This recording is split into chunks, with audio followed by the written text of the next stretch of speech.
회개하라 천국이 가까웠느니라 라고 선포하십니다.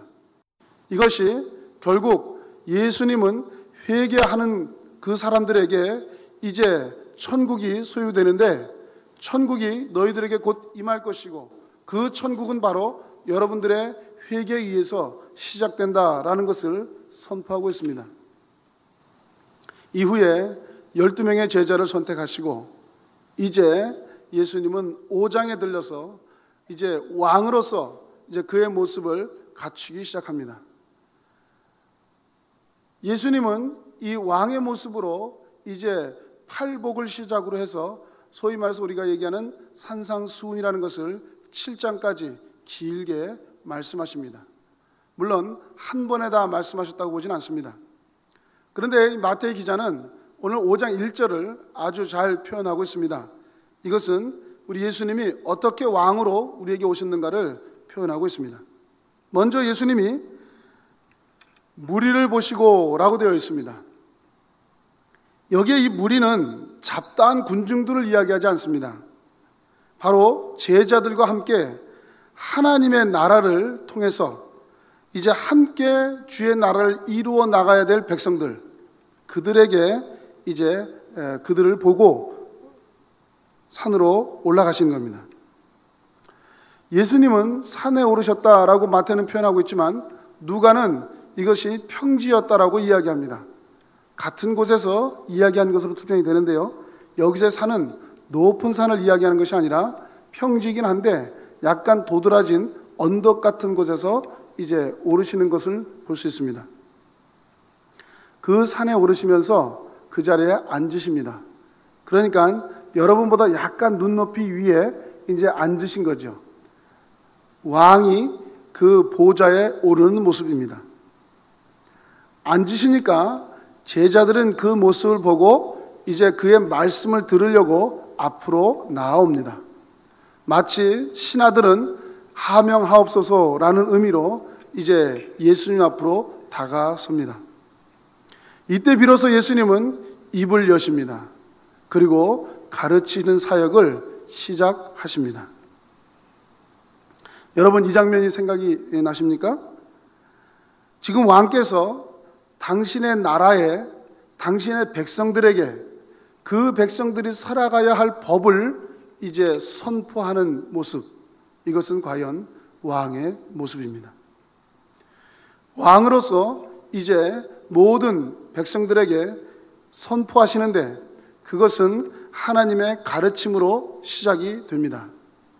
그래서 팔복으로 시작을 하고 7장 마무리가 가면 이제 팔복으로 마무리가 됩니다.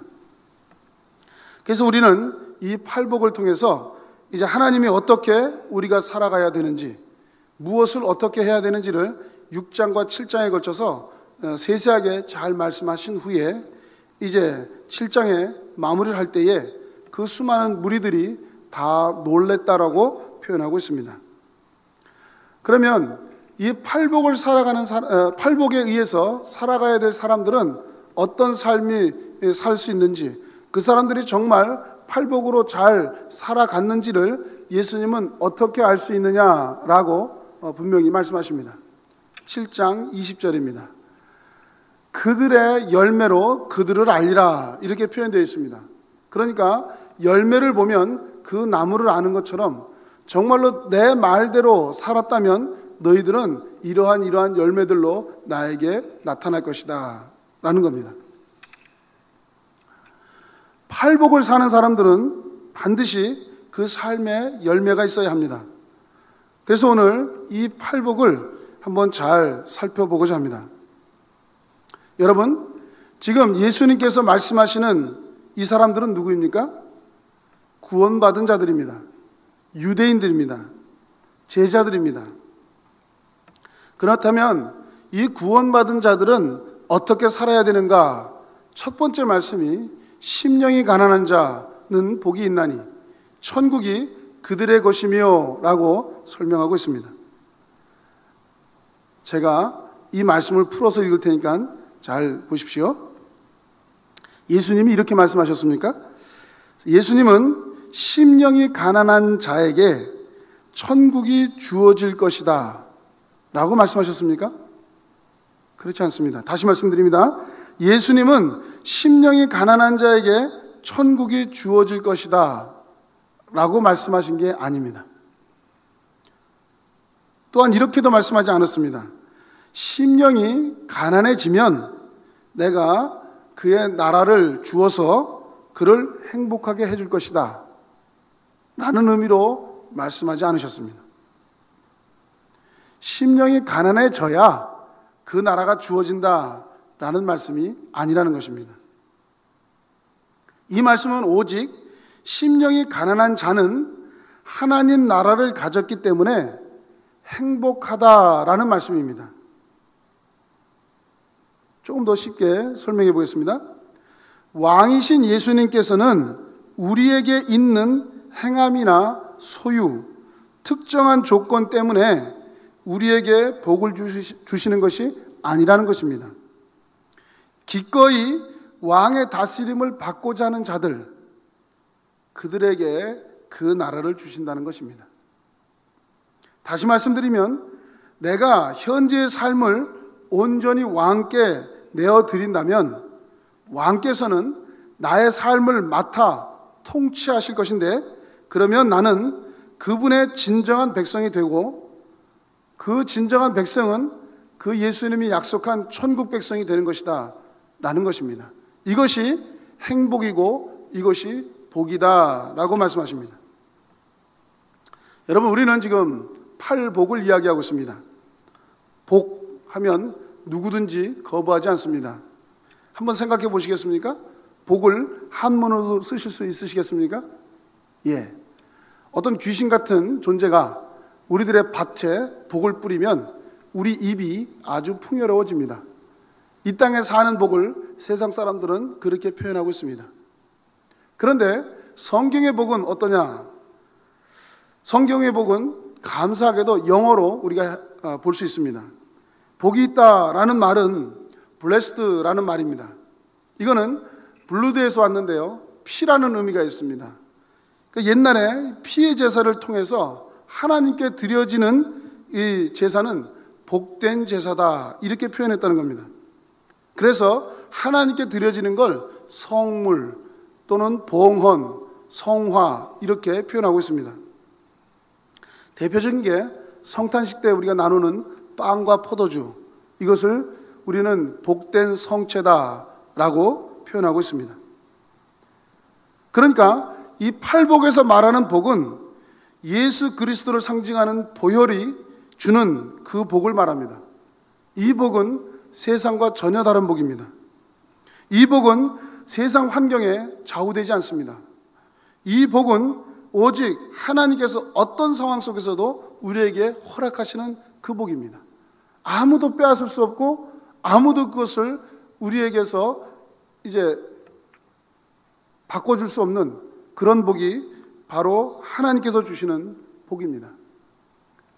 심령이 가난한 자는 복이 있습니다. 애통하는 자는 복이 있다고 했습니다. 애통은 무엇인가요? 갈망함입니다. 애통은 하나님의 말씀을 붙잡고 살아보려고 하는 애를 쓰는 모습입니다. 하나님의 말씀대로 살아보려고 몸부림을 치는 모습입니다. 그것이 애통입니다. 우리는 여전히 죄 가운데 있습니다. 우리는 살다 보면 죄를 짓지 않을 수가 없습니다. 물론 죄는 선택이라고 했습니다. 하지만 죄를 짓지 않고 살 수는 없습니다. 그런데 이 죄를 짓고도 애통함이 없고, 이 죄를 짓고도 하나님 앞에 용서함이 없는, 애틋함이 없는, 죄를 짓지 않으려고 몸부림을 치는 모습이 없다면 그는 분명 애통하는 사람은 아닙니다. 내 삶의 무게가 아무리 나를 짓누르고 힘들게 해도 이렇게 살아서는 안 되지 라고 몸부림을 치는 것은 바로 애통하는 자입니다. 그 자에게 복이 있다고 했습니다. 이어지는 복은 온유한 자입니다. 온유하면 예수님의 대표적인 성품 중에 하나입니다. 예수님 말씀하십니다. 마태복음 11장 29절에 나는 마음이 온유하고 겸손하니 라는 말씀하십니다. 마음이 온유하고 겸손하다, 이 말은 예수님의 대표적인 품성이십니다. 이 온유라는 말은 한마디로 자신의 권리나 기대를 내가 누리는 것이 아니라 하나님 앞에 내어드리는 마음, 이것이 온유입니다. 그래서 하나님의 뜻이 이 땅에 편만하도록 펼쳐지는 것, 이것을 바라는 것, 이게 온유입니다. 그래서 온유한 자에게는 땅을 기업으로 받는 복을 받습니다. 그리고 오늘 저와 여러분이 읽은 이 본문입니다. 네 번째 복인데요, 우리 시간에 한번 다 같이 한번 큰 소리로 한번 같이 따라 읽겠습니다. 시작. 의에 줄이고 목마른 자는 복이 있나니 그들이 배부를 것이요 배부를 것임이요, 이렇게 되어 있습니다. 여러분, 먼저 여기서 줄이고 목마르다라는 말을 우리가 좀 알아야 되겠습니다.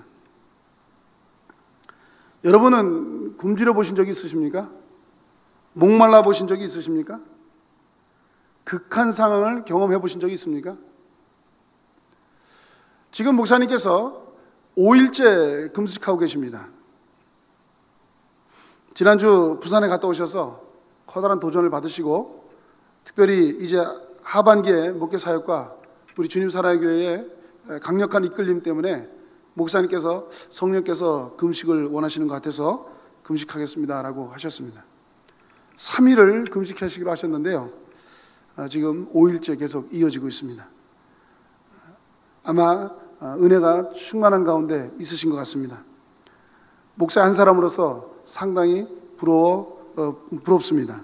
지금 주님과 아주 깊은 교제를 나누는 것이 얼마나 부러운지 모릅니다. 많이 굶주리셨을 것 같습니다. 여러분은 언제 한번 굶주려 보셨습니까? 저는 몇 년 전에 이렇게 병원에 입원한 적이 있습니다. 그래서 의사가 깜짝 놀랐습니다. 제가 이 췌장이 부었답니다. 터지기 직전이라고. 그래서 열 하루를 닌거 140병을 맞고 물도 못 먹는 금식을 시켰습니다. 근데 몸무게는 1kg가 늘었습니다. 그런데 정말로 물도 못 먹은 금식을 하니까 정말 이 굶주림과 이 목마름, 열 하루가 지나니까요, 이 거즈에다가 그 물을 묻혀서 입에 물려주는데 그때는 정말 살 것 같더라고요. 성경에 보니까요, 지금으로부터 4,000년 전에 기근이 요셉의 형제들을 덮쳤습니다. 애굽 전역에 기근이 찾아왔죠. 굶주림과 불행이 시작되는 것입니다. 죽음이 엄습합니다. 세상의 역사에서도 이 굶주림의 역사들은 많이 있습니다. 예수님 오시기 전 436년에는 로마에 이 굶주림이, 기근이 닥쳤습니다. 이때 수천 명이 티베르 강에 빠져서 목숨을 포기했다고 합니다. 1005년에 영국에도 기근이 닥쳐왔다고 했습니다. 879년, 1016년, 1162년, 이렇게 대기근이 유럽 전역을 덮었다고 합니다. 수많은 사람들이 굶주림에 고통받고 죽어갔다고 합니다. 19세기에 들어서 이 기술과 산업이 발전했음에도 불구하고 러시아, 중국, 인도, 아일랜드 등에 엄청난 기근이 찾아왔습니다. 중국의 유명한 소설 펄벅 대지를 보면 아마 그 기근에 대해서 또 잘 이해할 수 있을 것입니다. 오늘날은 어떻습니까? 현재도 기근이 여러 곳에 있습니다. 인도, 북한, 소말리아. 이들이 현재 굶주림 가운데 영양실조이고요, 질병으로 죽어가고 있습니다. 이들이 겪고 있는 굶주림, 가히 상상이나 가겠습니까? 도저히 살아갈 길이 없는 이들, 결국 자신의 배설물을 다시 먹고 그것도 모자라서 자신의 자녀들을 삶아 먹는 그런 지경에 이르는 극한 굶주림. 이건 재앙입니다. 재앙 그 자체일 것입니다. 그런데요, 오늘 우리의 현실은 어떻습니까? 제가 어렸을 때만 해도 보릿고개란 말은 들어봤습니다. 저는 개인적으로 라면을 되게 좋아합니다. 저는 라면이 1961년도에 들어온 줄 알고 있는데 기록에 보니까 1963년에 들어왔다고 그러더라고요. 하여튼 그 어간에 들어왔습니다. 아마 지금도 라면은 거의 500원에서 700원, 뭐 비싼 건 2,000원짜리도 있죠. 하여튼 1,000원 미만으로 완벽하게 한 끼의 식사를 해결할 수 있는 제품은 라면밖에 없습니다. 세상에 어떤 기근이 나고 어떤 화재가 터져도 제일 먼저 달려가는 게 라면입니다. 그래서 저는 라면을 상당히 좋아합니다. 우리나라는 이 라면 때문에 보릿고개가 근본적으로 없어졌다, 뭐 이런 소리도 합니다. 분명 우리가 힘들었던 시절이 있었습니다. 근데 요즘은 어떻습니까? 아무리 우리가 굶주린다 하면, 제가 오늘 아침밥을 안 먹었습니다. 이제 1시면 점심을 먹게 되겠죠? 뭐 이 정도의 굶주림을 우리가 늘 생각하는 거 아니겠습니까? 고난주간 때 한 끼 금식, 하루 금식, 또는 3일 금식. 또 이런 굶주림도 있습니다.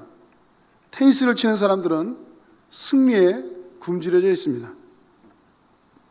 2002년 월드컵 때 우리가 16강에 올랐습니다.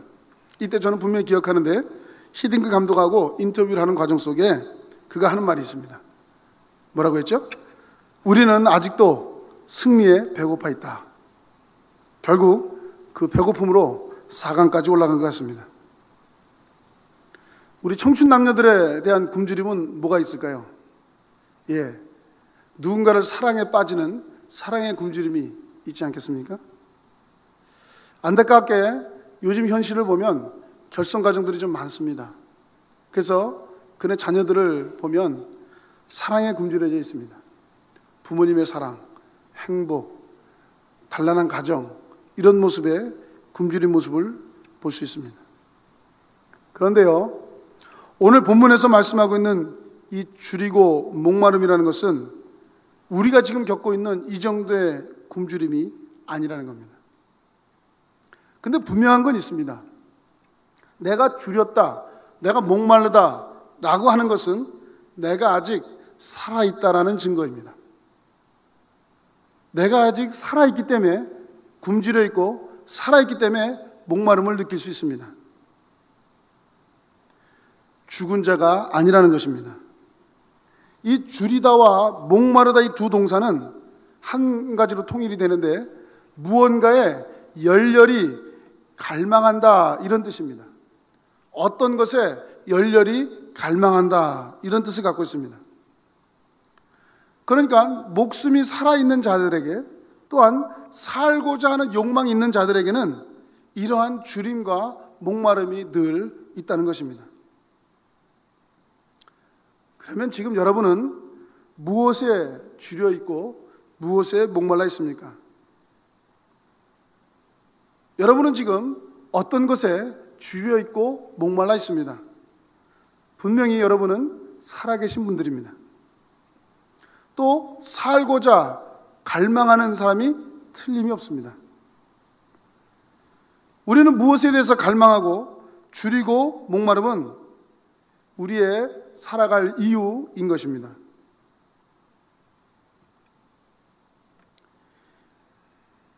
이 줄이고 목마름에 대해서 여기 앉아있는 우리들과 여기 앉아있지 않는 세상 사람들과의 차이는 무엇일까요? 그것은 바로 목마름과 줄임에 대한 대상이 다르기 때문에 그렇습니다.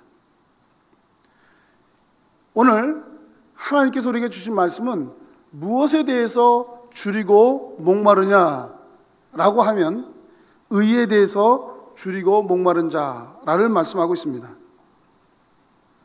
그래서 오늘 우리는 이 하나님께서 이야기하는 의가 어떤 것인지를 살펴보아야 합니다. 이 원어적 의미의 의는 이렇습니다.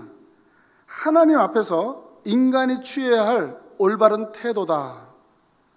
어떠한 유혹에도 굴하지 않고 하나님의 뜻에 순복하는 자세다. 이것이 의라고 표현하고 있습니다. 바로 이 의는 팔복의 핵심 주제입니다. 하나님의 의, 이것을 지금 팔복이 설명하고 있고 6장과 7장에 걸쳐서 계속해서 이것을 설명하고 있습니다. 그러니 예수님은 지금 왕으로서 당신의 백성에게 무엇을 선포하냐 하면 하나님의 나라를 선포하고 있고 하나님의 나라에서 살아가야 될 법을 선포하고 계신데, 하나님의 의야말로 이 하나님의 나라와 하나님의 법에 밀접한 관계가 있다라는 것입니다. 그래서 이 팔복은 마지막도 그 의 때문에 핍박을 받을 것인데, 그 핍박은, 이 핍박 받는 원인은 너희들이 진정한 의를 갖고 있기 때문에 세상은 너희들을 핍박할 것이다 라고 마무리를 하고 있는 것입니다. 이 의는 하나님의 나라에 들어가기를 원하는 저와 여러분들에게 부과되는 하나님의 정당한 요구이십니다. 의를 행하는 것은 하나님의 뜻을 행하는 것입니다. 의를 행함으로써 하나님의 이름이 거룩해지는 것입니다. 의를 행함으로써 하나님의 나라가 도래하는 것입니다. 전적으로 하나님의 의를 우리는 구하기 위해서는 하나님의 긍휼을 우리는 원해야 합니다. 이것은 우리가 무엇을 성취해서 만들어지는 것이 아니라 하나님께서 우리에게 주시는 선물입니다. 그러니까 이 의는 내가 열심히 내가 마음을 먹고 내가 갈망한다고 해서 그것을 쟁취되는 것이 아니라, 갈망함은 갖고 있대, 의에 대해서 갈망함을 갖고 있대, 그것은 하나님의 거저 주시는 선물이다라는 것입니다. 오카는 목사님이 이렇게 정의했습니다. 의란 우리의 삶 전체에서 하나님의 뜻을 일치하고 그 표준에 맞게 사는 것이다. 그 표준에 맞게 행동하는 것이다. 이렇게 표현했습니다. 그렇다면 하나님의 뜻이 무엇인지를 우리가 알아야 되겠습니다. 하나님의 뜻은 이 세상에 오셔서 하나님의 말씀대로 살아가는 모습을 보인 바로 예수 그리스도를 말합니다. 예수 그리스도, 예수님이야말로 하나님의 뜻을 가장 잘 알고 계셨고 하나님의 뜻에 일치하는 삶을 살아내신 분이 바로 예수님이십니다. 그래서 예수님은 이렇게 말씀하십니다. 요한복음 7장 16절에 예수께서 이르시되 내 교훈은 내 것이 아니요 나를 보내신 이의 것이니라, 이렇게 표현하고 있습니다. 그러니까 예수님의 말씀은 곧 하나님의 말씀이다. 내가 내 말을 하는 것이 아니라 하나님의 말씀을 하는 거다라는 것입니다. 제가 얼마 전에 수요 예배 때 이 의에 대해서 설교한 적이 있습니다. 저는 이 한문을 발견하고 너무 감사했습니다. 우리가 의하면 옳을 의를 씁니다. 이건 한문이 쓰고 있는 것입니다. 윗부분은 양이라고 표현되어 있고요, 아랫부분은 나아로 표현되어 있습니다. 그러니까 나 자신이 양이다라는 것입니다. 세례 요한이 예수님을 보고 어떻게 표현했습니까? 요한복음 1장 29절에 보라 세상 죄를 지고 가는 하나님의 어린 양을 보라. 세례 요한의 고백 속에서 예수님을 어린 양이라고 표현하고 있습니다. 한문에서 인간이 살아가는데 옳은 일을 한다고 할 때 의자를 쓸 때 이 의를 썼다는 것입니다. 참으로 신묘막측합니다. 세상에서 말하고 있는 이 의라는 한자가 그 속에 숨어있는 의미가 바로 예수님을 표현하고 있다니, 이건 정말 놀라운 일입니다. 그러니까 예수님 자신이 의이시라는 겁니다. 그분만이 참 의입니다. 우리는 그분의 공로로 하나님 앞에 나아갈 수 있는 권리가 생겼습니다. 우리는 참 의 되신 예수님 덕분에 하나님이 우리를 아직도 죄인이지만, 여전히 우리의 죄투성이지만 우리를 보혈로 덮으사 우리에게 의롭다라고 불러주셨습니다. 그래서 우리는 칭의된 자로 이제 주님 앞에 나아갈 수 있는 그런 자격이 만들어진 것입니다. 자, 이것을 합쳐보면 어떨까요? 줄이고 목마른 자는 어디에 줄이고 목마르냐면 의에 대해 줄이고 목마른 자가 되어야 되는 것입니다. 의에 줄이고 목마른 자. 예수님에 대해서 갈망하는 것입니다. 예수님에 대해서 우리는 언제나 줄이고 언제나 목말라야 합니다. 이것은 하나님의 뜻에 우리가 살고자 고군분투하는 몸부림이어야 된다는 것입니다. 모든 것을 다 버리고 하나님의 나라를 위해 헌신했던 예수님, 그 모습을 우리는 그대로 본받아서 우리도 같이 내 삶을 주님 앞에 던지라는 것입니다. 그런데 여기서 조심해야 될 것이 있습니다. 우리 그리스도인들이 구원받았다고 하면서 여전히 예수님을 갈망하는 것이 아니라 자신의 의에 대해서 주림과 목마름에 빠져 있지 않나 점검해 봐야 합니다. 이런 분들은 신앙이라기보다는 신념에 가깝기 때문에 그렇습니다. 도덕적 관념과 가책, 어떤 양심, 이것으로 내가 무엇인가를 컨트롤한다면 이것은 자신의 자아만 키울 뿐입니다. 우리는 주님께 한 걸음 한 걸음 조금씩 다가가야 합니다. 완벽할 수는 없습니다. 우리는 하나님 앞에 정말로 흠없이 우리가 설 수 없습니다. 하지만 우리의 삶 전체를 놓고 하나님 앞에 조금씩 다가가는 것, 이것이 주님이 원하시는 것입니다. 우리는 하나님의 뜻이 이 땅에 이루어지도록 기도해야 합니다. 의에 대해서 언제나 갈망하는 마음으로 하나님 앞에 구해야 합니다. 하나님이 가장 원하시는 것, 하나님의 뜻이 내 뜻에 맞추어질 때까지 우리가 기도해야 합니다.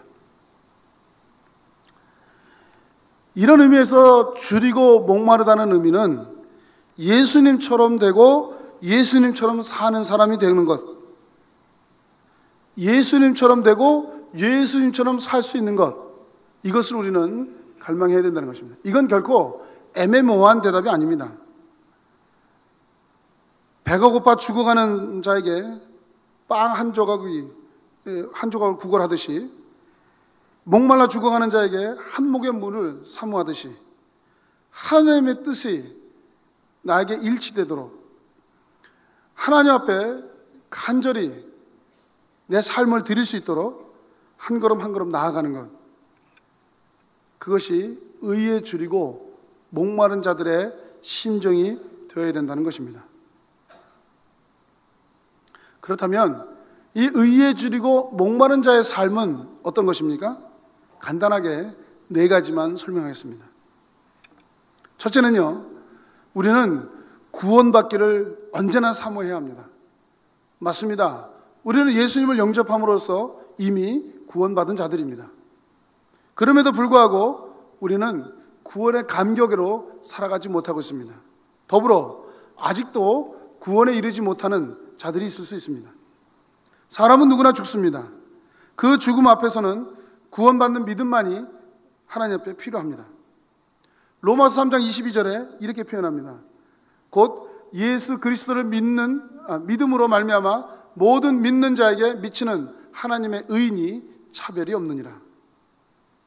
다시 말씀드리면 예수 그리스도를 믿은 믿음으로 하나님이 인정하는 의를 가지는 자, 이것이 구원된 자입니다. 아직도 구원받지 못한 사람이 혹시 이 자리에 있으시다면 그저 예수님 앞에 나오시면 됩니다.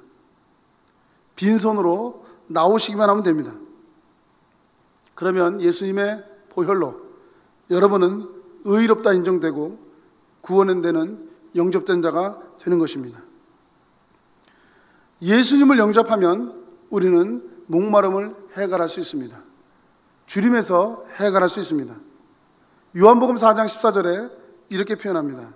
내가 주는 물을 마시는 자는 영원히 목마르지 아니하리니 내가 주는 물은 그 속에서 영생하도록 솟아나는 샘물이 되리라. 그렇습니다. 우리가 예수님을 영접하면 이런 목마름이 없습니다. 그래서 우리는 구원을 사모해야 합니다. 두 번째는요, 은혜를 사모해야 합니다. 신앙생활이 무엇입니까?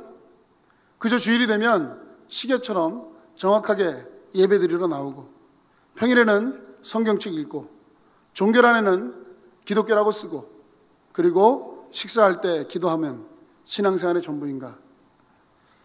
물론 이것을 무시하는 건 아닙니다. 상당히 중요합니다. 그리고 이렇게 반복되어서 주 앞에 다가가는 것 너무너무 중요합니다. 하지만 이것보다 더 중요한 것은 바로 은혜를 사모하는 것입니다. 은혜를 사모하는 것, 올바른 신앙생활, 정말 신앙생활다운 신앙생활이 무엇인가? 갈라디아서 2장 20절에 말씀하고 있습니다. 내가 그리스도와 함께 십자가에 못 박혔나니 그런즉 이제는 내가 사는 것이 아니요 오직 내 안에 그리스도께서 사는 것이라. 이제 내가 육체 가운데 사는 것은 나를 사랑하사 나를 위하여 자기 자신을 버리신 하나님의 아들을 믿는 믿음 안에서 사는 것이라. 즉 하나님의 아들을 믿는 믿음 안, 그 예수 그리스도 안에 푹 빠져서 사는 것, 이것이 바로 신앙생활입니다. 그저 예수님이 갈망해서 밤낮을 구분하지 않고 그분을 부르고 그분을 믿고 그분을 따르는 것, 이것이 은혜를 사모하는 자들의 신앙생활입니다. 세 번째는요, 말씀에 순종해야 합니다. 순종이란 말이 나오면 거부감을 느끼는 분들도 있습니다. 왜냐하면 저도 예전에 그랬습니다. 그런데요, 이분들이 이렇게 이야기합니다. 구원받으면 됐지, 또 뭘, 이렇게 얘기합니다. 믿기만 하면 되는 거 아닌가? 맞습니다. 틀림이 없습니다. 믿기만 하면, 예수님 믿기만 하면 구원받습니다. 구원된 백성입니다. 그런데 이것이 오늘날 우리 기독교인들에게 최고의 약점이 되어버렸습니다. 어쩌면 이 믿기만 하면 구원받는다, 이게 이전에는 그럼 어떻겠을까요? 믿지 않아도 구원받는다는 이야기는 아니었습니다. 하지만 믿음은 믿되 행함이 있어야 돼 라는 것에 우리가 좀 오해가 있었습니다. 가톨릭이 그렇게 표현했습니다. 이 가톨릭에서 구원받는 자는 믿음 플러스 선행이다, 이렇게 가르친 겁니다. 그러다 보니까 믿음은 뒷전으로 하고 선행만을 강조하는 잘못된 길로 가게 되는 것입니다. 이것에 반기를 든 것은 우리 개신교 맞습니다. 믿음 그것 자체로 구원받는다, 예, 정확한 말입니다. 그런데 순종이란, 행함은 무엇을 의미하느냐면요, 그 구원 얻은 믿음의 열매라는 것입니다. 구원 얻은 믿음의 열매가 바로 순종입니다. 분명히 말씀을 드립니다. 우리가 구원 얻는 데에는 행함이 전혀 소용없습니다. 분명히 말씀드립니다. 구원받는 데는 예수 그리스도, 그분 믿음이면 됩니다. 그런데 문제는 그 구원받은 자들이 이 땅을 살아갈 때 정말로 구원받았다고 한다면 그들은 반드시 열매가 있다라는 것입니다. 그래서 예수님도 7장에는 그들의 열매로 그들을 알리라 라고 표현하신 것처럼 야고보 사도도 야고보서 2장 17절에 이렇게 표현합니다. 이와 같이 행함이 없는 믿음은 그 자체가 죽은 것이니라. 자신의 삶에 행함이 없고 순종이 없다면 그 믿음이 진짜 믿음인가를 봐야 된다는 것입니다. 믿음과 행함은 정확히 구분됩니다. 그렇지만 그 믿는다고 하는 자가 행함이 없다고 하는 것은 실제로 믿음이 있는가, 이것을 고민해 봐야 된다는 것입니다. 물론 죽음을 앞두고 예수를 영접하는 자들도 있습니다. 분명히 구원받습니다. 대표적인 예로 예수님의 한편 강도입니다. 둘 중에 하나가 예수님을 알아보고 하나님의 나라 임할 때 나를 기억해달라고 할 때 예수님은 너와 내가 함께 낙원에 이른다는 축복을 주십니다. 그에게는 삶이 없었습니다. 삶은 정말 죄악 그대로였죠. 하지만 그가 예수를 고백함으로써 구원받았다라는 것입니다. 얼마 전만 해도 이제 소천을 앞두고 있는 중환자를 찾아갔습니다. 그에게 영접 기도를 했습니다. 그는 구원받은 백성입니다. 문제는 우리입니다. 예수를 우리가 인격을 가지고 먼저 믿었다는 겁니다. 그러면 젊었거나 나이가 들어서나 예수를 믿었다고 한다면 그 이후의 삶은 믿음 안에서 삶이 되어야 된다라는 것입니다. 그래서 이 믿음은 오직 행함으로 나타나는데 그 행함은 하나님의 말씀을 갈망해서 언제나 하나님의 말씀대로 살려고 몸부림을 치는 모습, 이것이 바로 열매입니다. 예수님은 그 열매를 보고 그들을 알 것이다 라고 말씀하신 것입니다. 네 번째는 하나님의 나라를 갈망해야 합니다. 하나님의 뜻은 무엇입니까? 하나님의 나라가 이 땅과 천국에 완성되는 것입니다. 세상의 모든 이들을 하나님이 구원하기로 작정한 자들이 다 구원되는 것, 이것이 하나님의 뜻입니다. 하나님의 소원이고 하나님의 꿈입니다. 그러므로 우리는 의에 줄이고 목마름이다 라고 하는 것은 자나깨나 하나님의 나라가 이 땅에 임하는 것을 꿈꿔야 하는 것입니다. 예수를 믿는 저와 여러분, 청년 때 예수를 믿은 여러분, 연세가 드셔서 예수님을 믿은 여러분, 우리가 앞으로 어떻게 살아야 됩니까? 지금 실적을 이야기하는 것이 아닙니다. 지금 예수님의 관심사를 이야기하는 것입니다. 지금 우리는 하나님의 나라를 이 시간 이후로 내 삶에서 최우선순위로 앞세우라라는 것입니다. 너희가 하나님의 나라를 갈망하고 하나님의 의를 너희 삶보다 앞세우면 세상 사람들이 걱정하고 세상 사람들이 앞세우는 그것보다 내가 나머지는 다 책임져 주마 라고 약속하신 게 주님의 약속입니다. 여러분, 저와 여러분은 하나님의 나라 확장하는데 관심을 가져야 합니다. 최선을 다해야 합니다. 자, 이런 자들에게요, 의에 줄이고 목마른 자들에게 복이 있다고 했습니다. 그 복은 어떤 복이냐면 배부름의 복입니다. 이 배부르다는 말, 이 말씀을 묵상하면서 저는 정말 행복했습니다. 저는 늘 배가 불러 있습니다. 그래서 저는 외형적인 모습으로는 의에 줄인 사람은 같지 않고 음식에 줄인 자처럼 보이긴 하겠지만 제 내면에는 언제나 의에 줄인 자로 보여지기를 소망하고 있습니다. 이 배부름이란 만족을 말합니다. 참 만족입니다. 참 평안입니다. 참 기쁨입니다. 절대로 세상이 빼앗을 수 없는 평안, 세상이 줄 수 없는 평안, 그것이 바로 이 배부름의 복입니다. 그런데요, 여기서 말씀하시는 이 배부름은 추상적인 배부름이 아닙니다. 영적인 배부름을 포함하지만 그 배부름을 얘기하는 것이 아니라 실제로 배부른 걸 얘기합니다. 실제로 배부른 삶, 좋죠? 조금 있으면 예수님을 따라서 며칠 동안 그 말씀을 들으려고 행했던 자들에게 예수님이 오병이어의 기적을 행하십니다. 도저히 먹일 수 없는 상황에서 예수님은 먹이십니다. 장정만 5,000명, 약 2만 명으로 추정되는데 5개의 보리떡과 2마리의 물고기를 가지고 이 2만 명이나 되는 사람들이 배불리 먹고 12광주리나 남기는 그런 배부름. 이분들은 누구라고요? 광야에서 예수님을 따랐던 자들입니다. 그의 말씀을 들으려고 생업을 뒤로 하고 며칠 휴가를 내고 예수님을 따랐던 자들에게 예수님은 그들을 불쌍히 여기사 배부름을 허락하신 겁니다. 예수님을 따르기만 하면 우리에게 배부르는 역사가 임하는 것입니다. 이건 성경 곳곳에서 말씀하고 있습니다. 하나님은 애굽에 있는 이스라엘 백성들을 출애굽시키십니다. 그리고 광야로 집어넣으십니다. 이 광야에는 도저히 먹을 것이 있지 않습니다. 물이 있지 않습니다.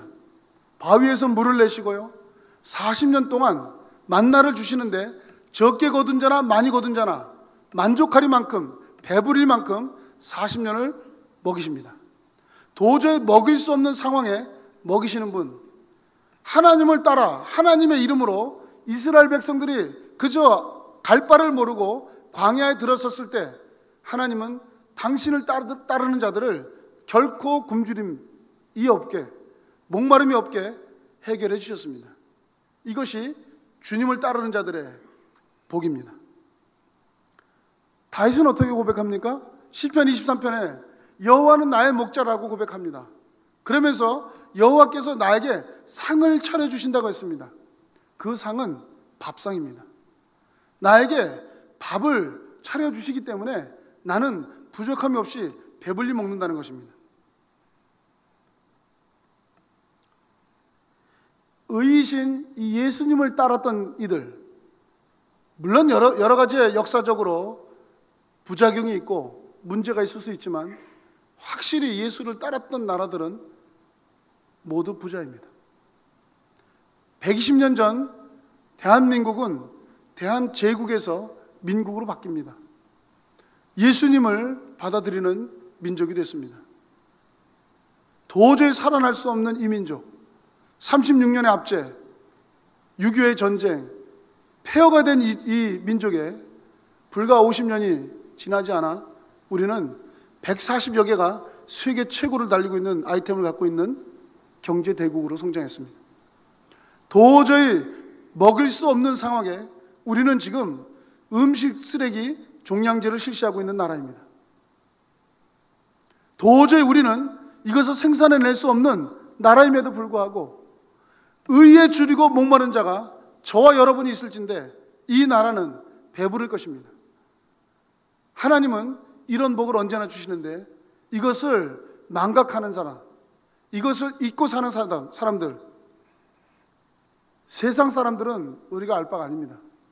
하지만 예수를 믿는다고 하면서 이것을 잊고 산다면 우리는 심각하게 믿음에 대해서 고백해 봐야 합니다. 물론 예수님 없이도 배부른 사람이 있습니다. 돈에 목말라 하고 성공에 목말라 하고 출세에 목말라 하고 승리에 목말라 하는 사람들이 있습니다. 이분들은 자기 상을 받은 자라고 성경은 말합니다. 예수님이 진정 배부르게 해준 자만이 완벽한 배부름, 완벽한 만족입니다. 이 땅에서도 복을 받고 하늘에서도 복을 받는 건 예수를 따르는 삶입니다. 그렇지 않은 자들은 이 땅에서 잘 먹고 잘 살 수 있습니다. 그저 한정된 자기 만족, 자기 상을 받을 뿐입니다. 여러분, 성경은 엄중히 얘기하고 있습니다. 예수를 믿는다고 하면서 구원받지 못한 자들이 있는가? 성경엔 너무 많이 있습니다. 예수를 믿는다고 하면서 행함이 없는 자들 구원에 이르지 못합니다. 기름 준비 못한 미련한 5 처녀가 그 예일 것입니다. 가룟 유다와 같은 삶을 사는 자가 그 예입니다. 창세기에 나오는 롯의 처와 같은 자가 바로 이런 예입니다.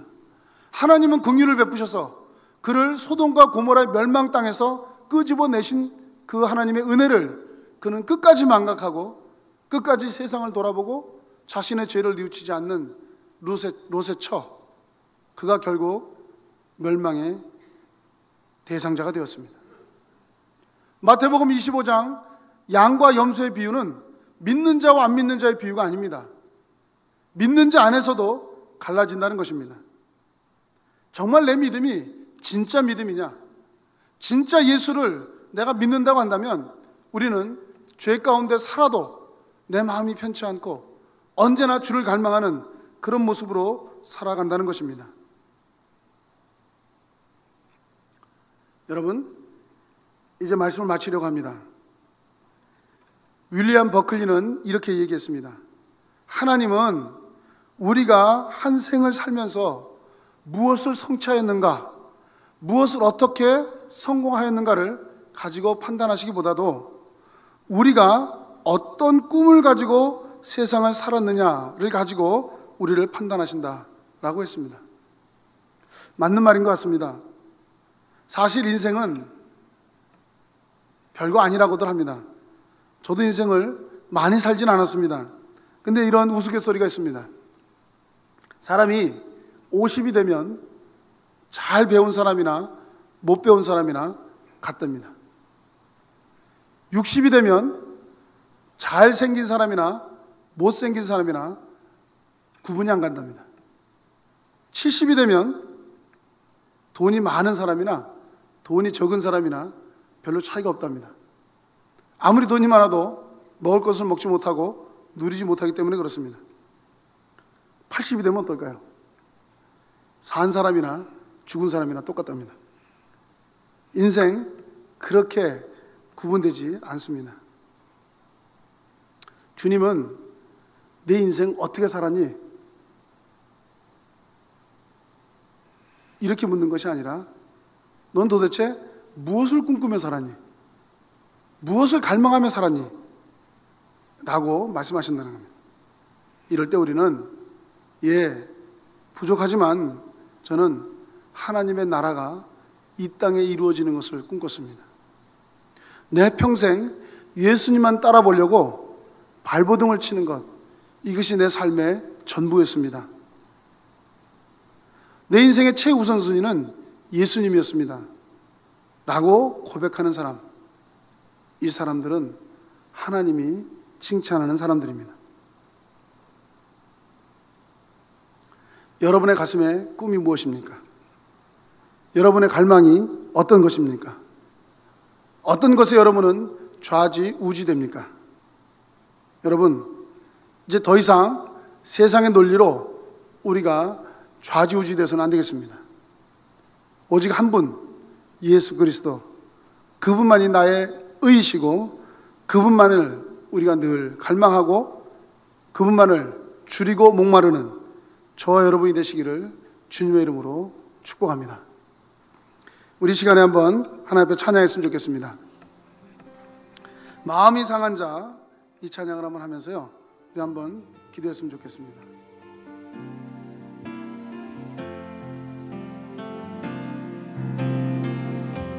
상한 자를 고치시는 주님, 하늘의 아버지 내 주관하소서.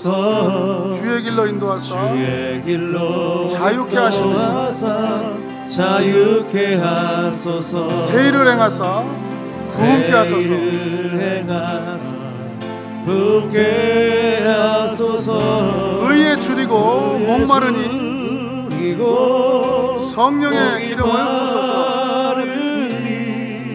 의에 줄이고 목이 마르니 내 잔을 채워주소서. 의에 줄이고 목이 마르니 내 잔을 채워주소서. 성령으로 채우사 주보게 하소서. 성령으로 채우사 주보게 하소서. 주의 임재 속에 은혜하게 하소서. 주의 뜻대로 살아가리 세상 끝날까지. 나를 빚으시고 새날을 열어주소서. 새날 열어주소서. 의에 줄이고 목이 마르니 줄이고 목이 마르니 성령의 기름 부소서. 의에 줄이고 목이 마르니 내 잔을 채워주소서. 우리 한번 이 시간 눈을 감고 한 번 더 찬양할 텐데요, 이 시간에 말씀을 생각하면서 기도했으면 좋겠습니다. 하나님, 내 삶을 되돌아봅니다.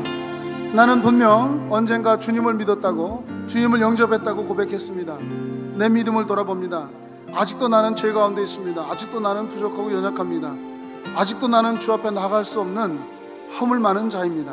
하지만 내가 주님을 앞세우고 하나님의 나라를 최우선순위 여기고 오직 예수 그리스도를 따르는 삶, 그 삶을 살겠습니다. 그것이 나의 꿈이고 그것이 나의 이유이고 그것이 나의 인생의 최우선순위라고 고백하면 하나님은 나를 칭찬하신다 했습니다. 하나님은 나를 배부르게 하신다 했습니다.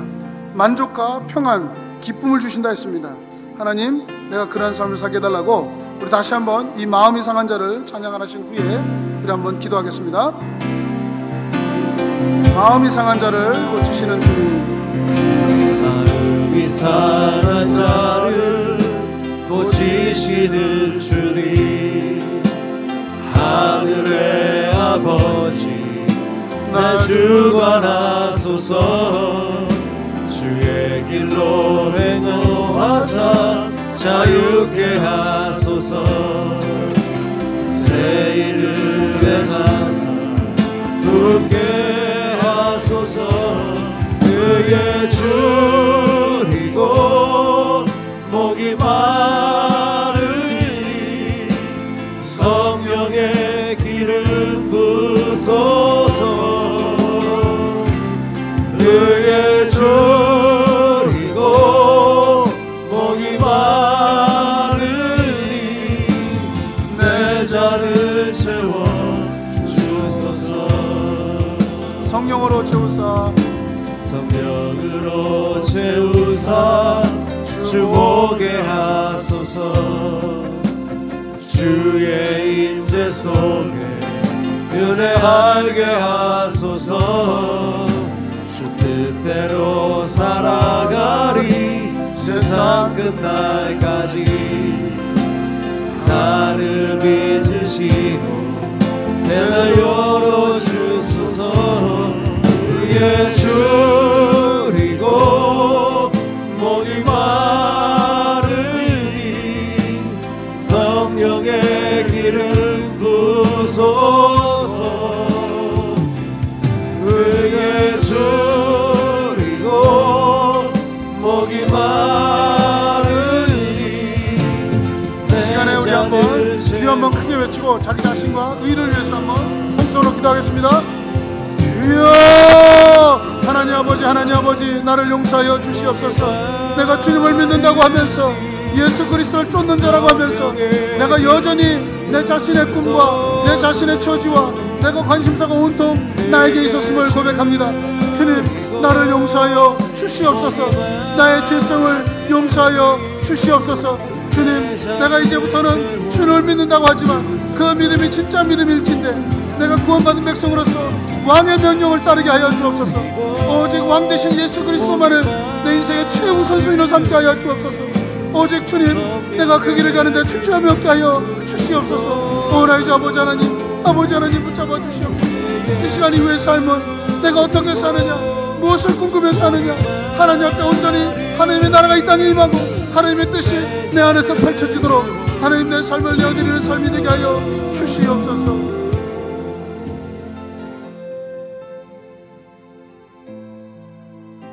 하나님 아버지, 감사합니다. 내가 이 땅에 살면서 우리 주님을 아바 아버지라 부르고 예수 그리스도가 나의 구원자이며 나의 왕이신 것을 고백하여 영접된 자로서 구원받은 백성으로 믿고 살아왔습니다. 하지만 주님, 부족하고 연약하여서 내 삶의 우선순위가 주님이 아니고 나의 꿈, 나의 삶이었습니다. 주님, 나를 용서하여 주시옵소서. 내가 무엇인가를 이루려고 애를 썼던 것, 주님, 나를 긍휼히 여기사 이제 후로는 내 삶의 소원이 하나님의 나라요, 내 삶의 비전이 하나님의 의요, 내 삶의 우선순위가 예수 그리스도라는 것을 언제나 고백하고 그것을 꿈꾸며 살아가는 제가 되게 하여 주시옵소서. 그래서 주님 앞에 칭찬받고 주님께서 수고했다 땀을 닦아주시고 눈물을 닦아주시는 영원한 하나님의 나라, 그 나라를 갈망할 때에 이 땅에서도의 배부름과 하나님의 나라에서도 배부른 자로, 만족된 자로, 평안을 누리는 자로, 기뻐 뛰는 자로 살게 하여 주시옵소서. 예수님의 이름으로 기도하옵나이다. 아멘. 우리 다 같이 일어나셔서 살아계신 주를 찬양하고 이제 예배를 마치겠습니다. 우리 이 살아계신 주를 찬양하면서 세상에 나가 승리하고 일주일 후에 다시 돌아와 주 앞에 서겠습니다.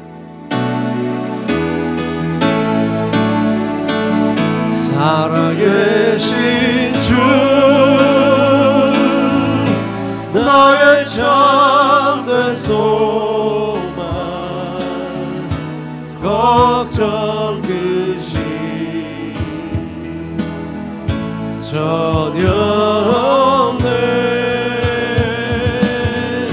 사랑의 주, 내 갈 길은 너하리.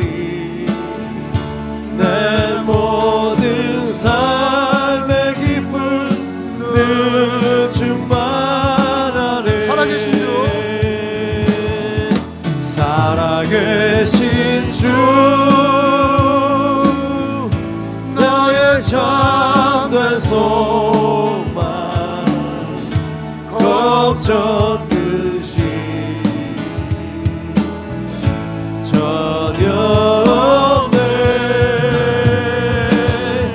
사랑의 주, 내 갈 길은 너하리.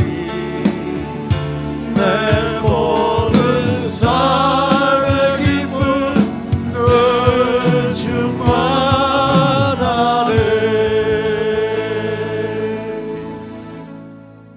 지금은 우리 구주 나의 왕 예수 그리스도의 은혜와 우리를 영원히 사랑하시는 하나님의 사랑과 내가 예수를 믿어 구원받은 자로 깨닫게 하시고 이 시간에 내가 주 앞에 최우선순위로 이제 예수를 갈망하며 살겠노라고 마음을 일컬어 주시는 성령님의 감화, 감동, 위로하심이 오늘도 주 앞에 예배를 드리고 한 주간 주의 이름으로 살아갈 주의 백성들 머리머리 위에 지금으로부터 영원히 함께 있을지어다. 아멘.